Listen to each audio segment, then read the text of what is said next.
राज और साक्षी दोनों एक ही कॉलेज में पढ़ते थे, लेकिन कभी एक दूसरे से बात नहीं की थी। राज हमेशा ही एक शर्मीला लड़का था जो पढ़ाई में ध्यान देता था और किसी से ज़्यादा बात नहीं करता था। दूसरी तरफ साक्षी बहुत ही चंचल और हर किसी की दोस्त थी। एक दिन कॉलेज के कैंटीन में राज अपने दोस्तों के साथ बैठा था, तभी साक्षी वहां आई और गलती से राज के ऊपर अपना कॉफ़ी गिरा दिया।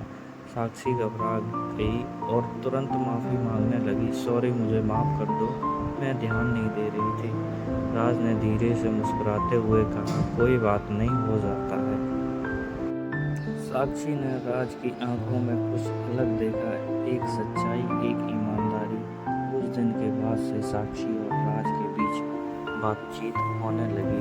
पहले सिर्फ हल्की फुल्की बातें होती थी, लेकिन धीरे धीरे उसकी दोस्ती गहरी होने लगी। कुछ महीने बाद साक्षी को एहसास हुआ कि वह राज के बिना अपने दिन की कल्पना भी नहीं कर सकती। राज का शांत स्वभाव, उसकी सादगी और उसकी देखभाल साक्षी को बेहद पसंद आने लगी। एक दिन कॉलेज के गार्डन में बैठकर साक्षी ने हिम्मत जुटाई और राज से कहा, राज, क्या तुमने कभी सोचा है कि हमारी दोस्ती से कुछ और हो सकता है? राज ने साक्षी की आंखों में देखा और कहा, साक्षी, मैं तुमसे कुछ कहने वाला था, पर हमेशा डरता था कि शायद तुम अलग सोचो। मैं तुमसे प्यार करता हूँ। साक्षी ने मुस्कुराते हुए कहा, मैं भी।